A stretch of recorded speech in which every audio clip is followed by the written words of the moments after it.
Bismillah, assalamualaikum, selamat datang kembali di Fakta Sejarah.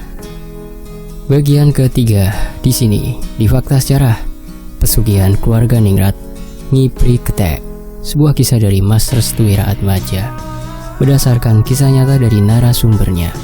Dan ini dia selengkapnya, tapi sebelum itu saya harus berdoa dulu. A'udzu bikalimatillah tammah. Bismillahirrahmanirrahim. Wa huwas samiul alim. Allahumma sholli ala sayyidina Muhammad sallallahu alaihi wasallam. Ini dia selengkapnya.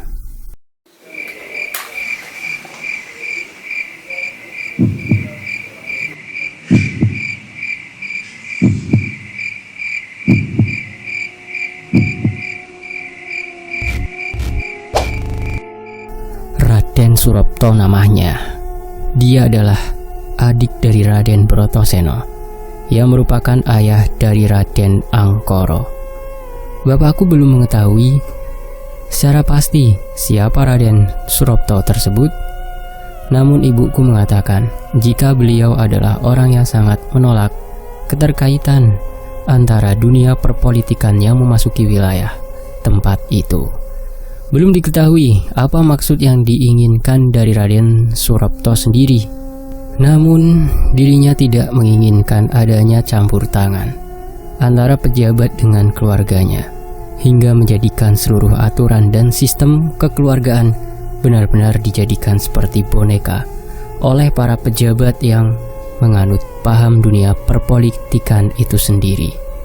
Bapakku yang mengetahui percakapan antara kedua belah pihak, yakni Raden Angkara dan beberapa pejabat penting, akhirnya bisa menyimpulkan satu persatu mengenai privasi yang memang disembunyikan oleh keluarga Brotoseno secara mendalam. Jika memang nantinya rencana itu berhasil, berarti semua rencana yang memang telah dipikirkan oleh Raden Angkara benar-benar berjalan dengan mulus.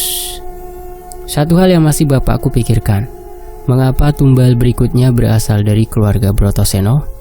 Mengapa tidak berasal dari keluarga Ningrat saja? Padahal di keluarga Ningrat sendiri masih ada beberapa orang yang bisa dijadikan tumbal berikutnya. Jikalau Raden Angkara mau, mungkin saja dirinya akan menumbalkan Mas Sugeng terlebih dahulu. Mengapa Mas Sugeng? Jika dipikirkan, peran Mas Sugeng di keluarga Ningrat tidak banyak. Dia hanya menjadi pengikut dari Mas Pangarep, sehingga jika Raden Angkara mau, kemungkinan besar dia akan menumbalkan Mas Sugeng untuk dijadikan pengawal dari Rojo Ketek. Namun, jika Raden Angkara memang berkeinginan untuk mencari tumbal yang berasal dari keluarganya sendiri, berarti ada beberapa kesimpulan yang mungkin bisa ditarik. 1. Raden Angkara tidak menginginkan adanya kecurigaan dari keluarga Ningrat untuk bisa menjalankan apa yang menjadi hak keinginan dan rencana terbesarnya. 2. Diketahui Raden Surapto merupakan satu-satunya anggota keluarga dari keluarga Brotoseno yang tidak menyukai langkah dari Raden Angkara. Dia adalah satu-satunya dari keluarga Brotoseno yang mengecam Raden Angkara ketika memasukkan politik ke dalam kekeluargaan tempat tersebut. Yang ketiga, alasan lainnya yang benar-benar kuat adalah mungkin saja Raden Angkara memiliki sebuah rencana besar terkait mengapa dirinya menumbalkan Raden Surapto yang merupakan bagian dari keluarganya sendiri. Jikalau benar apa yang memang dipikirkan bapakku, Raden Angkara melakukan hal ini karena memang dalam pesugihan ini cukup mencari 2 tumbal pertama untuk mendapatkan banyak tumbal lainnya. Bisa dibilang, kunci utama dalam melakukan pesugihan ini adalah dengan cara menumbalkan 2 orang untuk mendapatkan banyak tumbal lainnya. Bapakku yang menyadari hal ini langsung terkejut. Dia langsung mengatakan kepada ibuku terkait apa yang baru saja dipikirkannya. "Bu, di mana rumah Raden Surapto?" Dia di sebuah pelinggihan, tempat peristirahatan yang jaraknya tidak jauh dari tempat ini. "Bu, ini benar-benar gawat. Maksud Bapak kenapa?" "Jika Raden Surapto ditumbalkan, maka kita semua akan terkena imbasnya."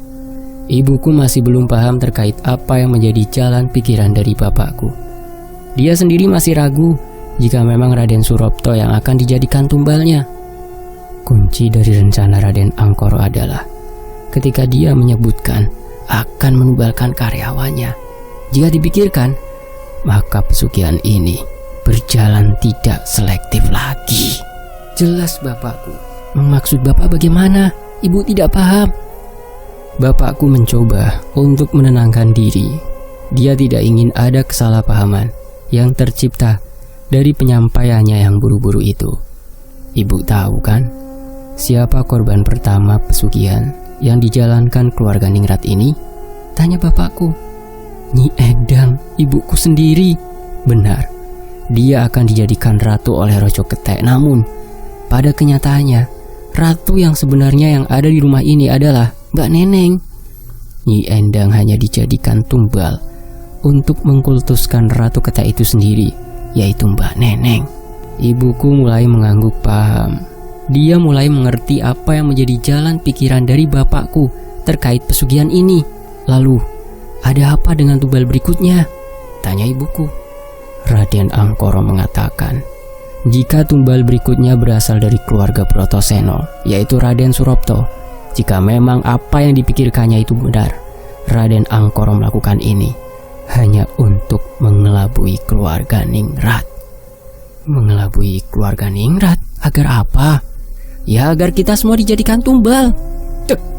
Hati ibuku langsung bergetar hebat melalui perkataan yang baru saja diucapkan oleh ibuku. Semuanya seperti terbuka lebar dan begitu jelas apa yang memang sedang direncanakan oleh Raden Angkoro. Ibuku mengingat sebuah perkataan yang memang dirinya sendiri dapatkan ketika Nyi Endang masih hidup. Nyi Endang sering berpesan kepada ibuku, jika ada salah satu dari keluarganya yang sangat mengerikan, dia akan menghalalkan segala cara untuk menjalankan semua ambisinya, dan mereka berasal dari keluarga Brotoseno. Bapakku hanya terdiam ketika ibu mengatakan hal seperti itu. Dia pun sedang memikirkan banyak cara agar bisa menjalankan rencananya satu persatu. Adapun rencananya yang akan dijalankan oleh bapak sendiri adalah: 1. Menyelamatkan Raden Surapto. Yang kedua, mengeluarkan Mbak Neneng yang diketahui sebagai kunci dari rahasia pesugihan keluarga Ningrat. Yang ketiga, kabur dari rumah dan memutuskan untuk melakukan pati obor.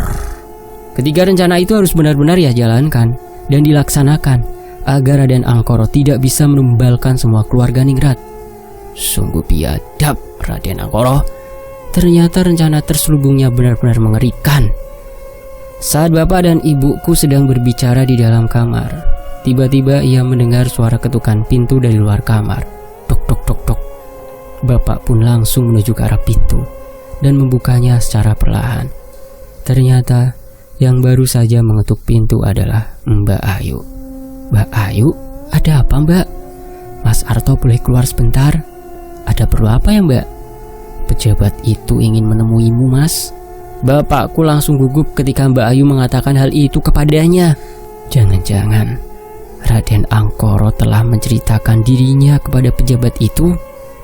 Untuk menghormati panggilan tersebut, bapakku pun keluar dari kamar. Ia akhirnya menuju ke ruang tamu untuk bertemu dengan pejabat itu. Setelah tiba di ruang tamu, bapakku langsung menundukkan badannya sembari merendahkan sedikit demi sedikit badannya untuk terduduk di lantai. Jangan duduk di lantai. Kemari. Duduk saja di sofa. Empuk ini, ucap salah satu pejabat itu. Tidak apa-apa tuan, lantai adalah tempat yang paling mulia bagi saya, jelas bapakku. Tak usah malu, duduklah di sofa. Bapakku perlahan melihat raut wajah dari satu persatu para pejabat. Dia merasakan ada hawa negatif yang terpancarkan dari pejabat itu. Dua dari pejabat itu ternyata sering memanipulasi pembelanjaan yang diberikan oleh pemerintahan pusat. Hal ini diketahui, ada dua makhluk yang bentukan wajahnya tidak sempurna. Lalu kepalanya sangat besar dan lehernya juga panjang hingga melilit ke bagian perut sampai kepalanya. Dan yang terakhir, dia sangat pekat sekali auranya. Sampai-sampai tubuh bapakku dibuat lemas olehnya. Ternyata pejabat yang satu ini memiliki perewangan atau jin peliharaan yang sangat banyak. bapakku yang mengetahui sesuatu yang memang tertanam di 3 pejabat itu hanya bisa terdiam. Dia tidak ingin jika ketiga pejabat itu benar-benar mengetahui apa yang memang dimiliki oleh bapakku. Tiba-tiba, satu dari ketiga pejabat itu pun mengulurkan tangannya kepada bapakku. Dia meminta kepada bapakku untuk duduk di atas sofa empuk yang memang dipergunakan untuk bapakku duduk di sana. Mari duduk, jangan di lantai. Tidak sopan duduk di bawah, sedangkan kami berada di atas. Bapakku sekilas membaca nama yang tertempel di jas hitam pejabat itu. Dia bernama Lingga. Dari namanya saja bapakku sudah menilai jika pejabat yang memiliki banyak perewangan ini adalah orang yang tidak mau mengalah terhadap siapapun. "Matur nuwun tuan," ucap bapakku sembari menggapai uluran tangannya. Namun saat dimana bapakku menyentuh tangan itu, dia seperti terbawa di sebuah zaman atau waktu yang akan terjadi di masa depan. Dengan jelas, bapakku mendapatkan penggambaran terkait pejabat yang bernama Pak Lingga ini. Bapakku melihat seorang wanita yang sedang tertidur, lalu kedua tangannya diikat oleh buntut dari rojo ketek. Saat dimana wanita itu tidak bergerak, bapakku langsung menghampirinya dan membisiki wanita tersebut, "Tenangkan dirimu, jangan takut." Lalu wanita itu pun langsung menenangkan dirinya dan memukulkan kedua tangannya ke arah tembok. Sontak saja buntut dari rojo ketek pun terlepas. Wanita itu berlari hingga masuk ke dalam kamar. Ia pun melihat rojo ketek berjalan ke arahnya. Secara perlahan, rojo ketek itu terhalang oleh sesuatu yang menggunakan pakaian ala tempat itu. Ternyata wanita itu memiliki khodam turunan yang berasal dari leluhurnya, sehingga rojo ketek itu tidak bisa melakukan apapun lagi kecuali menahan diri hingga waktu subuh tiba. Bapakku pun langsung melepaskan genggaman itu sembari menghela nafas panjangnya. Raden Angkoro dan pejabat lainnya sempat terkejut terkait apa yang baru saja terjadi kepada bapakku. "Ada apa, Arto?" "Tidak apa-apa, Raden." Bapakku pun langsung bangkit dan terduduk di sofa sembari memikirkan apa yang baru saja terjadi kepada dirinya saat dimana bapakku terduduk. Raden Angkoro langsung mengarahkan kepada topik pembahasan agar kejadian yang baru saja terjadi kepada bapakku tidak terfikirkan oleh ketiga pejabat penting tersebut. Setelah mengobrol lama, akhirnya para pejabat itu pun memutuskan untuk pulang. Raden Angkoro pun mempersilahkan ketiga pejabat itu untuk pamit. Setelah mereka bertiga pamit dari rumah, Raden Angkoro masih menatap bapakku dengan tatapan yang tidak biasa. Dia pun mendekati bapakku sembari mengatakan sebuah kalimat yang membuat tubuh bapakku merinding seketika. "Kau sudah tahu rahasia kami, kan?" Bapakku hanya terdiam dan tidak mengatakan apapun terkait rahasia yang baru saja dibeberkan oleh Raden Angkoro. Saat itu juga Raden Angkoro langsung pergi dan pamit pulang. Dia seperti menunjukkan kepada bapakku terkait siapa yang akan dijadikan tumbal berikutnya. Tepat di mana Raden Angkoro keluar, ada seseorang yang suaranya sangat familiar mendatangi rumah dan mengetuki pintu berkali-kali. Bapakku yang kebetulan belum sempat masuk kamar langsung membelokkan arahnya ke depan rumah. Ternyata ketika dirinya membukakan pintu, orang tersebut adalah Kang Waris. "Loh Kang, ada apa datang ke rumah ini?" Kang Waris hanya tersenyum. Dia memegangi tangan bapakku, yang mana tangan itu adalah tangan yang menggapai uluran tangan dari salah seorang pejabat yang bernama Lingga. "Kamu tahu kan apa maksud dari sesuatu yang baru saja terjadi ketika tanganmu memegang tangan dari seorang pejabat itu?" tanya Kang Waris. Maksud Kang Waris itu adalah kejadian di 15 tahun yang akan datang. Ini akan terjadi kepada anak keduamu yang berjenis kelamin perempuan. Bapakku langsung kaget mendengar hal itu. Ternyata apa yang baru saja dilihatnya adalah kejadian yang akan terjadi di 15 tahun ke depan. Hal ini membuat bapakku tidak bisa berkata-kata dan hanya terdiam mendengar apa yang baru saja dikatakan oleh Kang Waris. Aku kesini untuk menggagalkan rencana Raden Angkoro. Menggagalkan rencana? Dengan apa, Kang? Raden Surapto adalah temanku. Dia adalah orang yang memang sudah mengetahui jalannya pesugihan turun-temurun ini. Kang Waris yang memang dekat dengan Nyi Endang, ternyata dirinya berteman dengan Raden Surapto.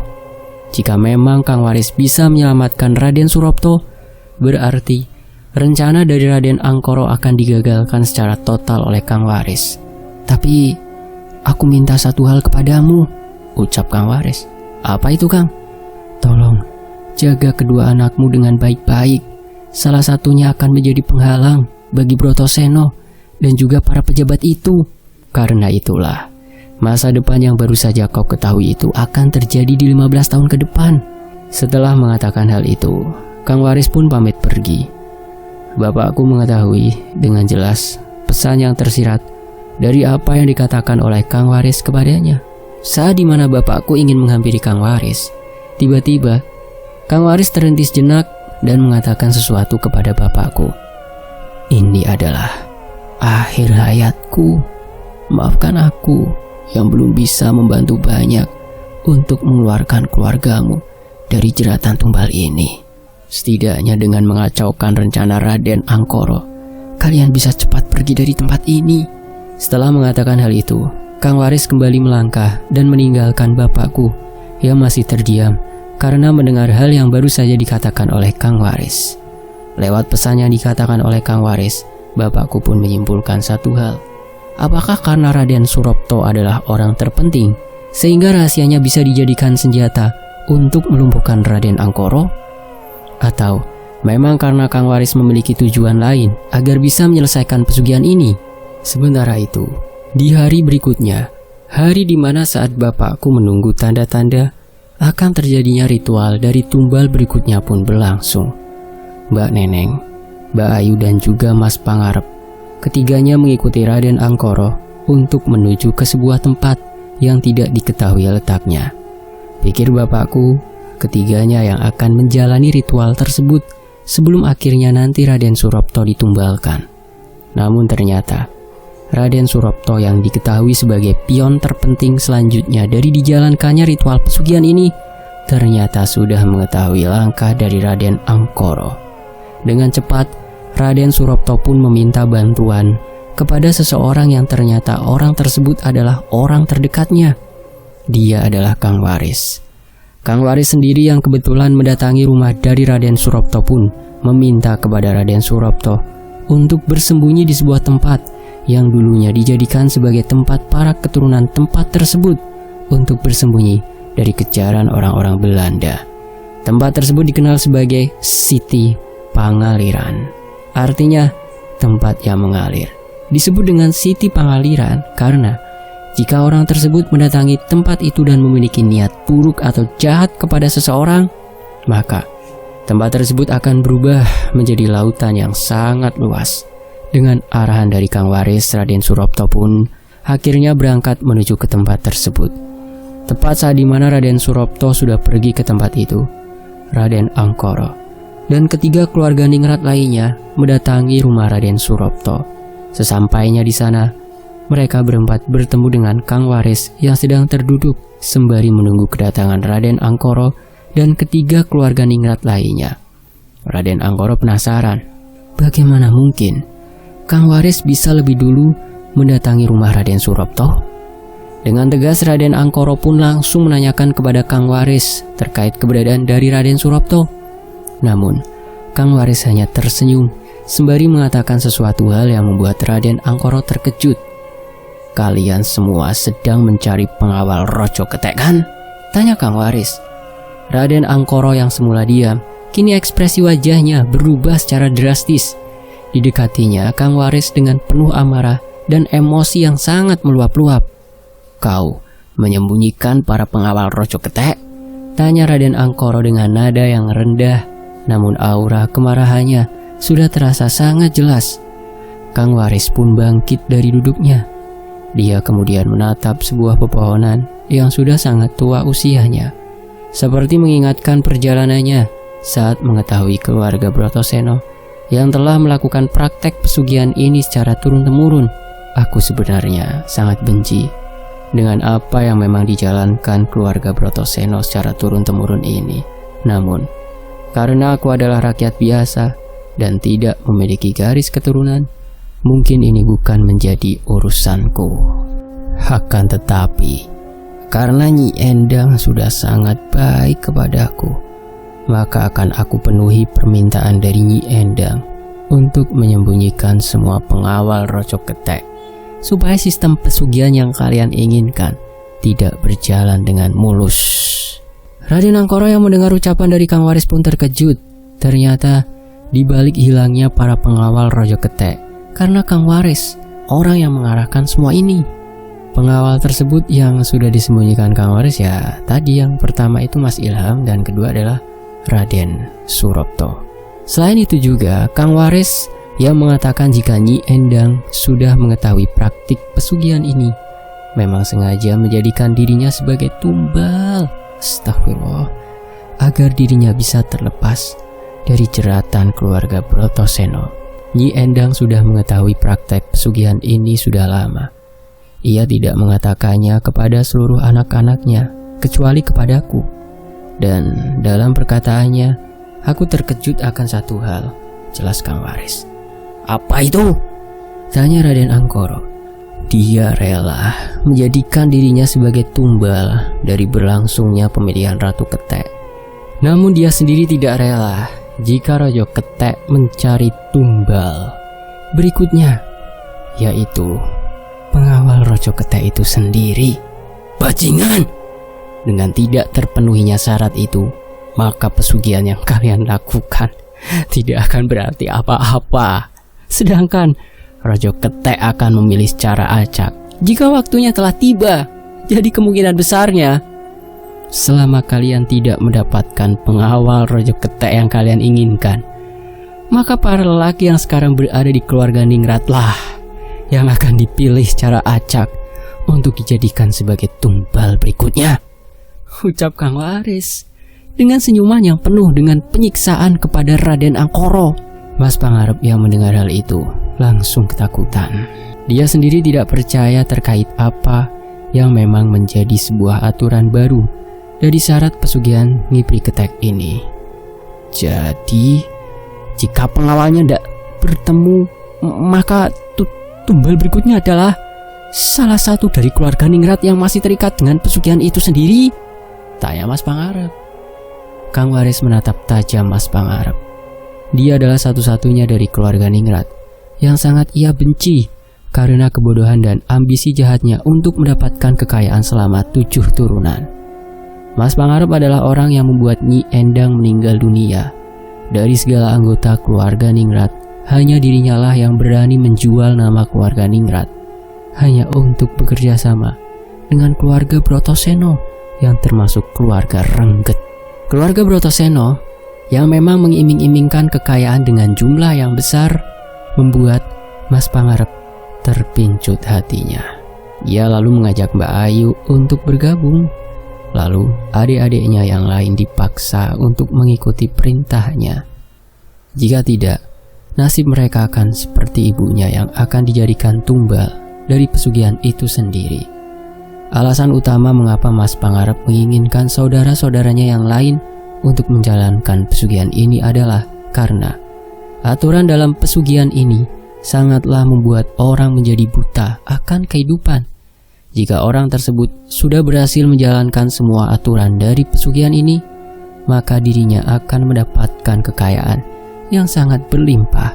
Bukan hanya itu saja, kekayaan itu akan meneruskannya kepada keluarganya yang lain sampai 7 turunan. Kekayaan ini akan terus-menerus meliputi dirinya dan juga generasi selanjutnya, sampai pesugihan ini terus dijalankan secara turun-temurun. Artinya, mereka cukup mencari 2 orang untuk dijadikan tumbal. Tumbal yang pertama adalah mereka harus mencari Ratu Ketek, jenis kelamin wanita, untuk tumbalnya. Lalu, mereka juga dituntut untuk mencari pengawal Rojo Ketek. Untuk pengawalnya adalah pria. Ibumu sangat membencimu. Dia tidak rela jika anak-anak sepertimu menjadi kaya raya karena telah menjatuhkan ke dalam lubang penderitaan, ucap Kang Waris. Sialan! Mas Pangar pun langsung menghajar wajah Kang Waris. Namun itu tidak berjalan lama karena Mbak Ayu dan Mbak Neneng mencekalnya terlebih dahulu. Raden Angkoro benar-benar dalam kondisi yang sangat membingungkan. Dia sama sekali tidak mengerti mengapa rencananya selalu saja ada yang menghalanginya. Kang Waris pun bangkit kembali. Dia menatap ke arah Raden Angkoro dengan tatapan yang sinis. Jadi, sudah 2 pengawal ya yang sudah lari dan kabur meninggalkan tempat tinggalnya? Ucap Kang Waris sembari tersenyum. Apa maksudmu? Tanya Mas Pangarep. Aku adalah orang yang menyuruh Mas Krishna untuk lari kabur dari rumah tepat di hari kematian Nyi Endang. Kalian sadar kan? Dari seluruh keluarga Ningrat yang hadir, hanya Mas Krishna yang tidak ada di tempat itu. Mbak Ayu pun langsung terkejut saat dirinya mendapati Mas Krishna menghilang tepat di hari pemakaman Nyi Endang. Namun dia juga merasa ada yang janggal karena ada salah seorang yang mendatangi rumahnya dan hanya berdiri tepat di depan rumah. Jadi orang yang hanya berdiri di depan rumah itu adalah... Tanya Mbak Ayu. Benar, itu aku. Aku menunggu kedatangan Mas Krishna untuk memberikan arahan terkait tempat yang harus ia jadikan pelarian. Waris, sialan kau! Teriak Mas Pangarep marah. Raden Angkoro pun langsung mendekati Kang Waris dan dengan cepat mencekek leher Kang Waris dengan kuat. Hingga Kang Waris sendiri merasakan adanya bantuan tenaga dari makhluk lain yang menyelimuti tubuhnya. Dia adalah khodam bawaan dari leluhurnya, Algojo, tempat tersebut. Tempat tersebut ini adalah sebuah tempat yang saya sensor keberadaannya ya, karena ini sangat sensitif. Jadi teman-teman jangan bingung. Kita lanjut. Jika kau tidak mengatakan di mana kedua pengawal yang telah kau sembunyikan, kau bisa lihat sendiri kan? Apa yang ada di belakangku ini akan menusuk organ dalammu sampai hancur dengan aku mencekek lehermu. Kang Waris melihat sosok Algojo dengan wajah yang menyeramkan itu sudah siap untuk mengangkat senjatanya dan perlahan mengarahkan ke perutnya secara perlahan. Namun, bukan Kang Waris namanya jika dia tidak memiliki rencana lain untuk bisa kabur dari jeratan Raden Angkoro. Lepaskan aku dulu. Lepaskan, ucap Kang Waris kesusahan. Raden Angkoro pun melepaskan kedua tangannya dan menunggu Kang Waris tenang sejenak untuk mengatakan letak keberadaan dari 2 pengawal Rojo Ketek yang sudah lari. Mereka berdua adalah Mas Krishna dan juga Raden Surapto. Cepat katakan, di mana mereka berdua? Kang Waris pun tersenyum dan menatap mereka berempat dengan tatapan yang sangat mengerikan. Kota Kembang dan Siti Pangaliran. Dek, Raden Angkoro pun terkejut mendengar 2 nama itu. Mereka semua benar-benar telah dimanipulasi oleh Kang Waris sampai-sampai kedua pengawal ini telah berada jauh dari tempat asalnya. Kalian tahu, Mas Krishna tidak akan bisa kalian temukan. Begitu juga dengan Raden Surapto. Dia berada di Siti Pangaliran, tempat yang mengalir. Tempat di mana jika orang-orang seperti kalian mendatangi lokasi itu, tempat tersebut akan berubah menjadi lautan yang sangat luas. Bersamaan dengan itu, muncul suara kelelawar yang entah datangnya dari mana. Tiba-tiba, dari pepohonan tepat di belakang Kang Waris, telah keluar ratusan kelelawar itu, segera menyerang para keluarga Ningrat termasuk juga Raden Angkoro. Dengan cepat, Kang Waris pun segera meninggalkan tempat tersebut dan segera pergi menjauh dari cekalan Raden Angkoro dan keluarga Ningrat lainnya. Sialan kau Waris, lihat saja, 15 tahun yang akan datang, kau akan mati dengan mengenaskan. Hari itu adalah hari terburuk bagi keluarga Ningrat dan juga Raden Angkoro. Pasalnya mereka semua ditipu habis-habisan oleh Kang Waris dan merasa jika Kang Waris sudah selangkah lebih maju dari rencana mereka. Kang Waris yang diketahui memiliki kedekatan dengan Nyi Endang, ternyata dia sudah lebih dulu diberitahu oleh Nyi Endang akan kematiannya. Lalu, dengan disembunyikannya para pengawal Rojo Ketek, maka tidak ada lagi kemungkinan mereka untuk mendapati tumbal berikutnya, kecuali dengan menumbalkan satu dari keluarga Ningrat yang tersisa. Lalu, siapakah yang akan dijadikan tumbal berikutnya yang berasal dari keluarga Ningrat? Apakah nantinya Mas Pangarep atau Mas Sugeng yang akan dijadikan tumbal berikutnya? Lalu, apa jadinya jika ritual itu berhasil dijalankan? Apakah ketakutan yang dipikirkan oleh Mas Arto akan benar-benar terbukti? Atau sebaliknya, Kang Waris lebih dulu mencekal Raden Angkoro untuk bisa mendapatkan tumbal berikutnya, sehingga dia tidak mampu untuk mencari tumbal berikutnya selain dengan menjadikan dirinya sebagai pengawal dari Rojo Ketek itu sendiri. Sialan, kenapa kita selalu kecolongan? Teriak Raden Angkoro di hadapan semua keluarga Ningrat. Mereka semua terdiam 1000 bahasa. Tak ada yang ingin menyangkal dan tak ada juga yang ingin melawan pernyataan dari Raden Angkoro. Kini Raden Angkoro sedang membuat strategi di mana dirinya akan mencari pengganti dari segala pengawal Rojo Ketek yang sudah menghilang. Raden Angkoro menatap satu persatu dari keluarga Ningrat yang tersisa. Dia tahu apa yang harus ia lakukan, karena memang sudah saatnya malam ini adalah malam ritual penyerahan pengawal untuk Rojo Ketek. Berbeda dengan keluarga Ningrat, raut wajah mereka memerah seperti menahan rasa takut. Amukan dan tamparan dari Raden Angkoro yang memang sudah benar-benar dalam keadaan dan posisi yang menyinggung akan rencana dan juga keinginannya untuk mempercepat mendapatkan pesugihan yang akan dijalankannya kelak. Selama pengawal Rojo Ketek belum ditentukan dan belum dijadikan keputusan, maka pesugihan ini bisa saja dibatalkan ketika saat malam ritual tiba. Namun, ada satu hal yang harus mereka tahu terkait kegagalan ini. Mereka harus mengulang lagi dari awal, yaitu mencari Ratu Ketek. Akan tetapi, sebenarnya ritual ini bisa dilakukan asalkan adanya tumbal berikutnya. Tumbal berikutnya sendiri bisa dipilih oleh Rojo Ketek langsung, atau memang suatu pemaksaan yang dilakukan secara diam-diam dan memang bertujuan untuk menghilangkan salah satu dari orang yang terkait dalam pesugihan ini sendiri. Mas Pangarep, orang yang bertanggung jawab akan hal ini, akhirnya mencoba untuk mendekati Raden Angkoro. Tujuannya adalah memberikan saran agar dirinya bisa menentukan siapa tumbal berikutnya. Kang Mas Raden, saya punya usul tumbal untuk berikutnya.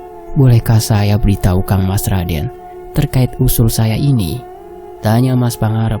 Siapa pilihanmu? Tanya Raden Angkoro. Kang Mas Arto. Dia adalah bagian dari keluarga Ningrat juga.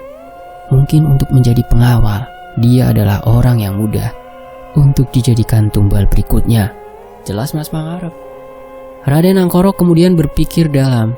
Dia seperti mengingat sesuatu saat dimana ada sesuatu yang memang akan dijadikan rencananya dalam 15 tahun ke depan nanti. Tidak, aku tidak setuju, jelas Raden Angkoro. Semua keluarga Ningrat yang mendengar hal itu langsung terkejut. Mereka seperti tidak percaya jika Raden Angkoro tidak memilih Mas Arto sebagai korban atau tumbal berikutnya. Mengapa Kang Mas? Tanya Mas Pangarep. Aku sudah memiliki calonnya, ucap Raden Angkoro. Siapa itu Kang? Kemarikan telingamu. Raden Angkoro pun membisiki sesuatu kepada Mas Pangarep. Namun terdengar sedikit suara ancaman yang diarahkan Raden Angkoro kepada Mas Pangarep. Belum tahu apa isi bisikan yang memang disampaikan Raden Angkoro kepada Mas Pangarep.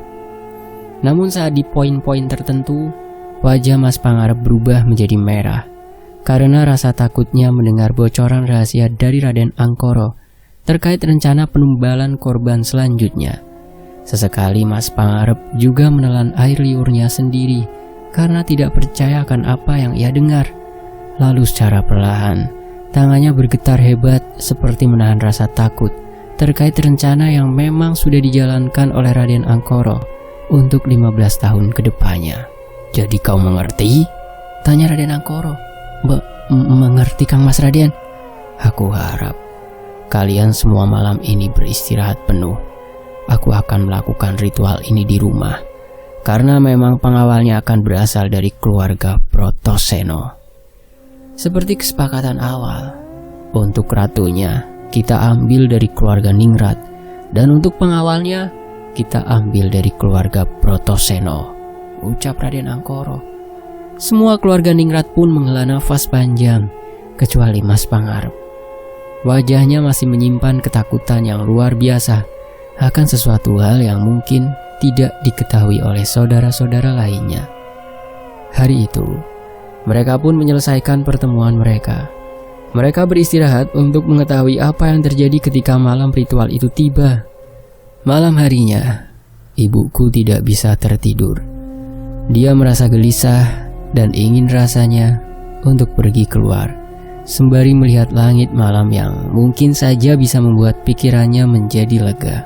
Bapakku yang kebetulan mengetahui keresahan hati ibuku pun akhirnya mencoba untuk menenangkan keinginan dari ibuku yang memaksa untuk tidak keluar malam, karena malam ini adalah malam tepat ritual akan dijalankan.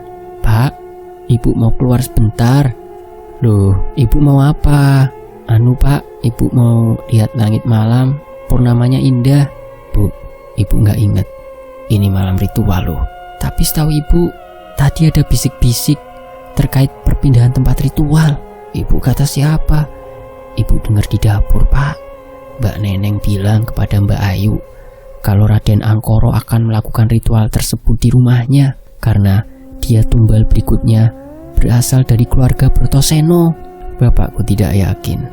Dia tahu jika Raden Angkoro adalah orang yang licik dan mudah memanipulasi keadaan yang semula dinyatakan akan dilakukan seperti yang diharapkan. Ternyata nyatanya tidak. "Bu, Raden Angkoro itu orang yang licik. Mana mungkin dirinya melakukan hal itu pada keluarganya sendiri. Bukankah Raden Surapto, orang yang menghalaunya, sudah tidak ada di sekitarnya lagi? Lalu apakah Raden Angkoro tega melakukan ritual untuk menentukan pengawal Rojo Keta itu sendiri berasal dari keluarganya sendiri? Jelas-jelas tidak mungkin." "Kok Bapak bilang gitu?" tanya ibuku. "Setahu Bapak, orang yang melawan Raden Angkoro dari keluarga Brotoseno hanyalah Raden Surapto. Jadi, kemungkinan besar hal semacam itu tidak akan terjadi kecuali kepada Raden Surapto sendiri. Karena Raden Surapto melarikan diri ke Siti Pangaliran, maka siapa lagi korban selanjutnya? Tidak mungkin jika berasal dari keluarganya sendiri." Ibuku mulai mengerti maksud dari bapakku. Mungkin ada pernyataan yang benar yang diarahkan bapakku kepada ibu terkait tumbal berikutnya yang mungkin saja berasal dari keluarga Ningrat.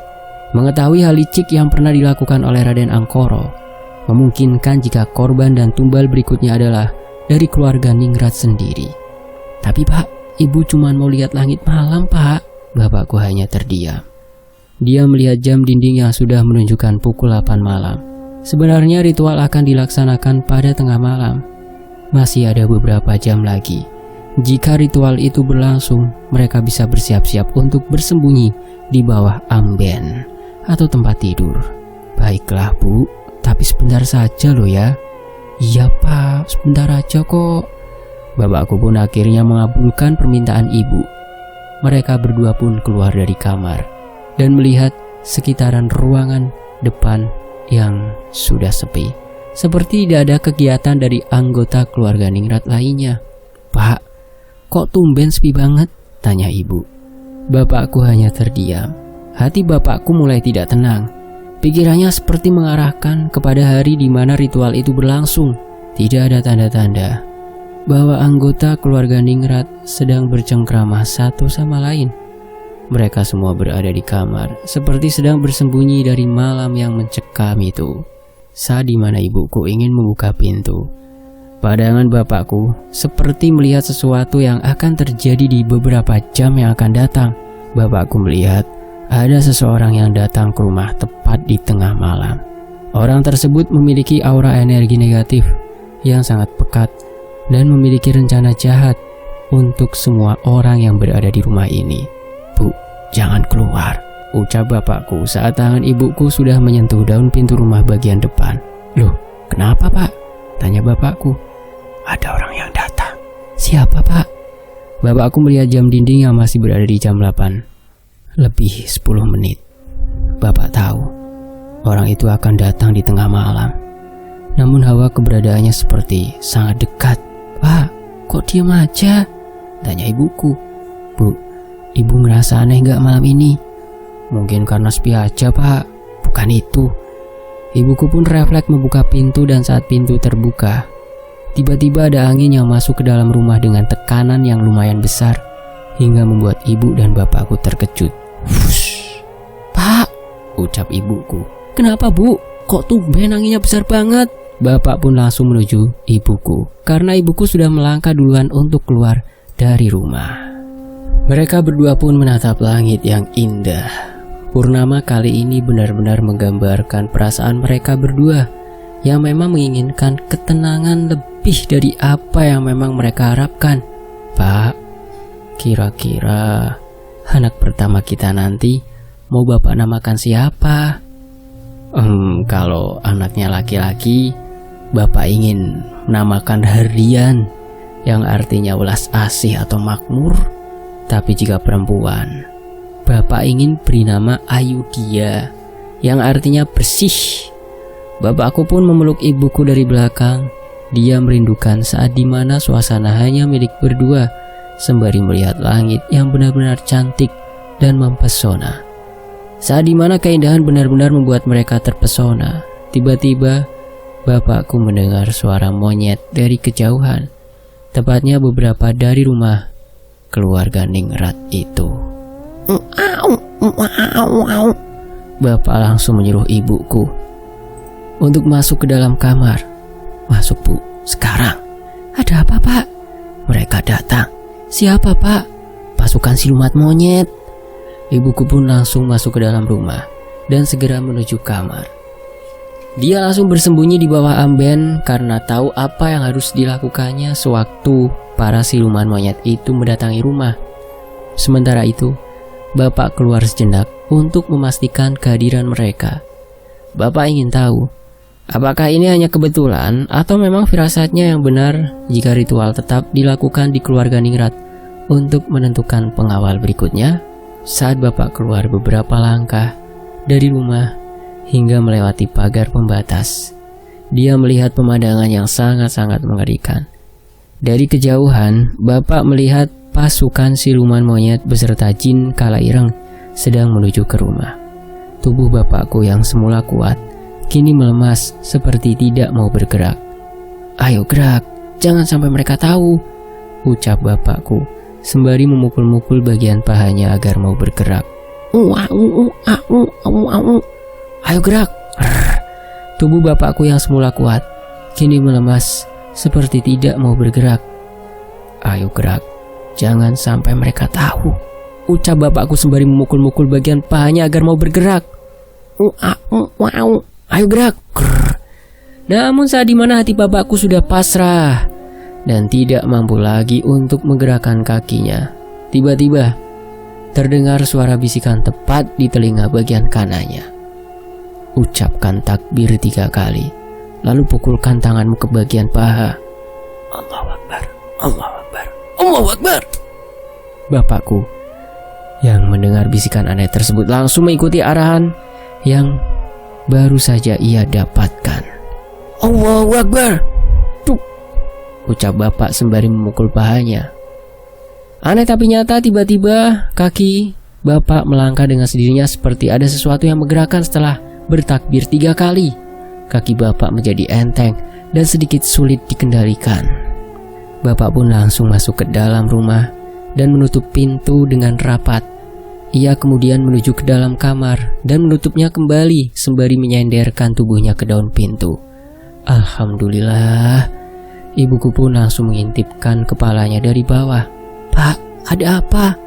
Bapakku langsung menuju ke arah ibu dan menyuruhnya untuk bersembunyi kembali. "Mereka datang," jelas bapak. "Pasukan monyet?" "Iya, sepertinya ada ritual malam ini." "Maksud bapak, Raden Angkoro akan datang ke rumah ini dan melakukan ritual?" "Sepertinya begitu." Bersamaan dengan itu, pintu rumah yang semula terkunci kini terbuka lebar. Tidak lama kemudian suara gamelan pun berbunyi. Tanda ritual pun akan dijalankan. "Pak, aku takut." "Peluk bapak, Bu." "Allahu Akbar, Allahu Akbar." Bapak dan ibuku melihat dengan jelas sepasang kaki yang sudah dipenuhi dengan bulu yang sangat lebat. Selain itu, mereka berdua juga melihat sepasang kaki yang sudah dipenuhi pernak-pernik seperti menandakan ratu ketek yang berbentuk seperti manusia. Mereka memutari amben beberapa kali hingga akhirnya keluar dari kamar untuk menuju ke kamar berikutnya. Anehnya, ritual itu tidak berlangsung lama. Namun atmosfer keberadaan Rojo Ketek, Jin Kala Ireng, dan pasukan monyet lainnya masih terasa berada di rumah. Mereka memutari amben beberapa kali hingga akhirnya keluar dari kamar untuk menuju ke kamar berikutnya. Anehnya, ritual itu tidak berlangsung lama. Namun atmosfer keberadaan Rojo Ketek, Jin Kala Ireng, dan pasukan monyet lainnya masih terasa berada di rumah. Singkat cerita, subuh bergema. Tanda kematian telah tiba. Satu persatu anggota keluarga Ningrat keluar dari kamarnya masing-masing. Mereka saling tanya satu persatu anggota keluarga lainnya, termasuk kepada bapakku sendiri yang baru saja keluar dari kamarnya. Saat mereka keluar dari kamar masing-masing, wajah mereka penuh dengan ketakutan. Terlebih lagi kepada wajah Mas Pangarep dan Mbak Ayu.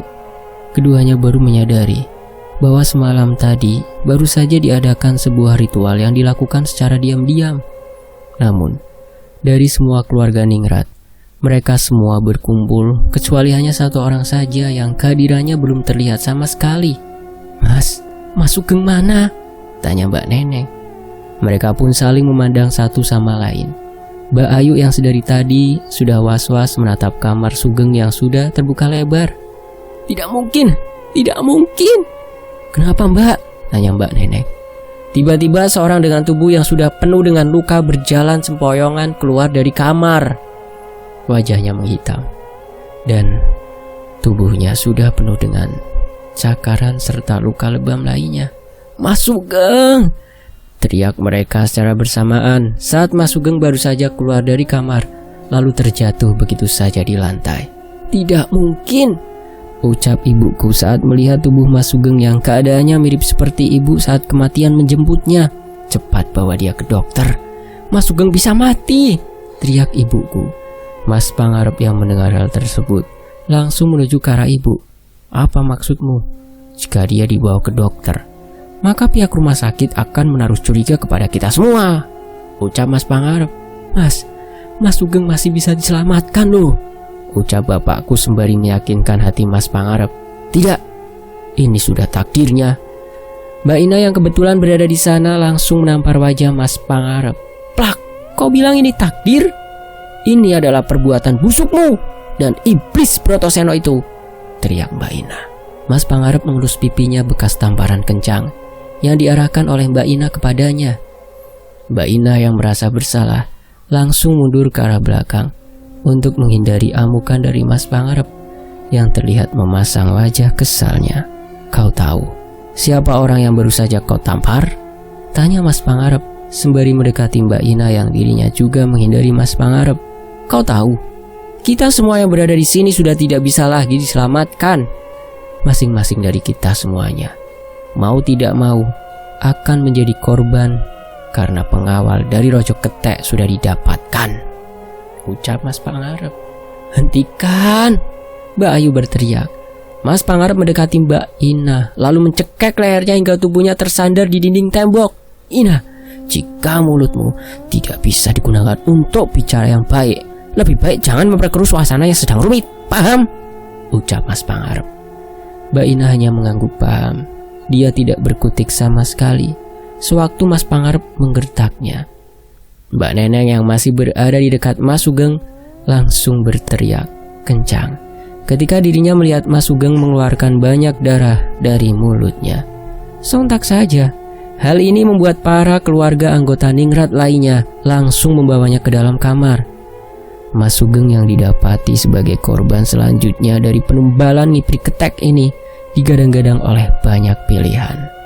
Wajah penuh penyesalan tergambarkan dari masing-masing anggota keluarga Ningrat. Mas Pangarep yang semula merasa jika penumbalan ini terjadi pada keluarga Brotoseno, ternyata dirinya telah dibodohi oleh Raden Angkoro. Bapak dan ibuku juga merasa kasihan dengan kondisi Mas Sugeng yang benar-benar sudah berada di ambang kematian. "Apa yang harus kita lakukan?" tanya Mbak Ina dengan nada yang panik. Mbak Ayu dan juga Mas Pangarep tidak bisa menjawab apapun akan pertanyaan itu. Dengan melihat kondisinya saja, mereka berdua tidak bisa melakukan apapun. Karena memang semua yang sudah digariskan akan penubalan ini, mereka tidak akan bisa selamat ataupun hidup lebih lama. Dan jika memang orang tersebut masih hidup lama, itu berarti penangguhan kematiannya sudah ditentukan di waktu tertentu. Tepat saat dimana bapakku menatap ke arah Mas Sugeng, tiba-tiba pandangan Mas Sugeng langsung mengarahkan ke bapak. Mas Arto," ucap Mas Sugeng. Bapakku langsung menuju ke arah Mas Sugeng. Dia tahu ada sesuatu yang ingin disampaikan oleh Mas Sugeng terkait sesuatu yang baru saja terjadi kepadanya. "Tolong kabur dari sini," ucap Mas Sugeng dengan nada yang patah-patah. Tubuh Mas Sugeng meringkuk kesakitan. Lukanya yang menganga lebar terus-menerus memberikan rasa sakit yang amat dalam baginya. Bagian organ dalam Mas Sugeng sepertinya paling terdampak akan serangan ini. Bapakku hanya bisa terus-menerus menunggu segala perkataan yang akan diarahkan oleh Mas Sugeng. Begitu juga dengan para anggota keluarga lainnya. Mereka semua tampak khawatir. "Mas, ada yang ingin disampaikan lagi?" tanya bapakku kepada Mas Sugeng. Mulut Mas Sugeng mulai bergerak-gerak. Tampaknya akan ada sesuatu yang ingin disampaikan oleh Mas Sugeng kepada bapakku. "Angkoro pelakunya." Dek! Mendengar perkataan itu, seluruh anggota keluarga Ningrat tampak terkejut. Mereka tidak menyangka jika semalam tadi Raden Angkoro benar-benar mendatangi rumah dan melakukan penumbalan itu dengan seorang diri. Namun tidak dengan Mas Pangarep. Dirinya sudah mengetahui korban berikutnya yang nantinya akan dijadikan pengawal dari Rojo Ketek sendiri. Bapakku langsung mendekati Mas Pangarep yang tidak tampak gelisah di saat anggota keluarga lainnya benar-benar dalam keadaan yang penuh ketakutan. "Mas, apa rencanamu kali ini?" tanya bapak. "Apa maksudmu?" "Aku tahu kau lebih dulu mengetahui korban selanjutnya, dan itu dijadikan rahasia untuk dirimu sendiri. Tapi untuk kali ini, aku tidak memaafkan kesalahanmu. Beritahu kami, apa rencana selanjutnya dari keluarga Brotoseno?" Mas Pangarep terdiam sejenak, sembari memperhatikan Mas Sugeng. Kedua matanya seperti sedang memandangi satu persatu anggota keluarga Ningrat yang mulai resah akan rahasia tersembunyi yang dimiliki olehnya. "Rencana selanjutnya adalah," ucap Mas Pangarep dengan wajah tertekan. "Apa?" tanya Mbak Ayu. "Membunuh semua anggota keluarga Ningrat dan melakukan invasi kepada karyawan pabrik yang nantinya akan dijadikan sebagai tumbal." Mendengar hal tersebut, tubuh Mas Sugeng langsung bergerak-gerak tidak karuan seperti orang kejam. Bapakku yang berada di dekatnya mencoba untuk meminta bantuan kepada anggota keluarga Ningrat yang lain. Namun mereka semua terdiam sembari meneteskan air mata seperti memberikan pertanda bahwa Mas Sugeng tidak bisa diselamatkan lagi. "Kenapa kalian semua diam? Ini saudara kalian. Dia sedang sekarat. Mengapa kalian semua tidak mempunyai hati nurani untuk membantunya?" teriak bapakku dengan nada yang kesal. "Pak, Bu, kita harus membawa Mas Sugeng ke Kang Waris. Dia masih bisa diselamatkan. Jangan sampai Mas Sugeng menjadi pengawal Rojo Ketek. Jika semua rencana Raden Angkoro berhasil, kita semua akan dijadikan tumbal dari rencana kematian Raden Angkoro." "Pak," ucap ibuku sembari meneteskan air mata karena melihat kondisi Mas Sugeng yang sudah semakin parah. "Bu, bantu aku mengangkat tubuh Mas Sugeng. Jika mereka semua tidak ada yang ingin membantu Mas Sugeng, biar kita berdua saja." Tiba-tiba ibuku menghampiri bapak yang sedang memegangi tangan Mas Sugeng. Lalu tidak lama kemudian, ibuku langsung memeluk bapak sembari mengatakan sesuatu. "Mas Sugeng sudah meninggal." Dek. Hati bapakku hancur seketika. Mulut bapak tidak bisa berkata apa-apa di saat ibuku mengatakan hal yang menyakitkan baginya. "Mas Sugeng sudah meninggal. Kita harus mengikhlaskannya," ucap ibu. Isakan tangis pun memenuhi ruangan kamar Mas Sugeng. Mereka semua tidak percaya jika Mas Sugeng benar-benar telah tiada. "Kita semua akan mati, Bu," bapak berkata. Perlahan pelukan ibu memudar. Kini wajah bapak menunduk seperti menahan kesedihan yang sudah ditahan sejak lama. Lalu perlahan bapakku menutup kedua mata Mas Sugeng sembari melantunkan kalimat tarjih. "Inna lillahi wa inna ilaihi raji'un." Mbak Ina pun segera keluar dari kamar sembari menangis.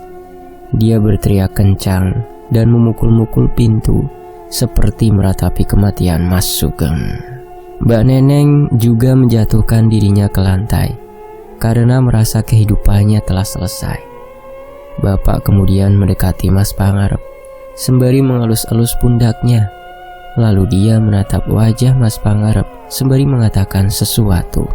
"Selamat Mas, rencanamu berhasil. Kini semua keluarga anggota Ningrat akan menjadi tumbal berikutnya. Tanpa disadari, langkahmu telah membawa kita semua menuju ke rencana kematian Raden Angkoro. Sekali lagi, aku mengucapkan selamat untukmu." Bapak pun keluar dari kamar Mas Sugeng, diikuti oleh ibu. Mereka berdua langsung menuju ke kamar, sembari merenungi langkah selanjutnya yang harus diambil untuk bisa lari dari cekalan Raden Angkoro. Kematian dari Mas Sugeng telah membuka rencana lain dari Raden Angkoro. Saat pemakaman Mas Sugeng, Raden Angkoro tidak berziarah. Bahkan saat itu, keluarga Ningrat sengaja melakukan penguburan secara sembunyi-sembunyi untuk menghindari Raden Angkoro dan juga keluarga Brotoseno lainnya. Dengan tragedi memilukan ini, ada dua kemungkinan yang akan terjadi kepada seluruh keluarga anggota Ningrat. 1. Mereka akan kabur dari rumah untuk mengikuti jejak Mas Krishna yang sudah aman dan tidak dilakukan pengejaran. Namun Raden Angkoro yang memang haus akan keinginan, ia akan terus-menerus melakukan invasi besar-besaran agar seluruh anggota keluarga Ningrat musnah.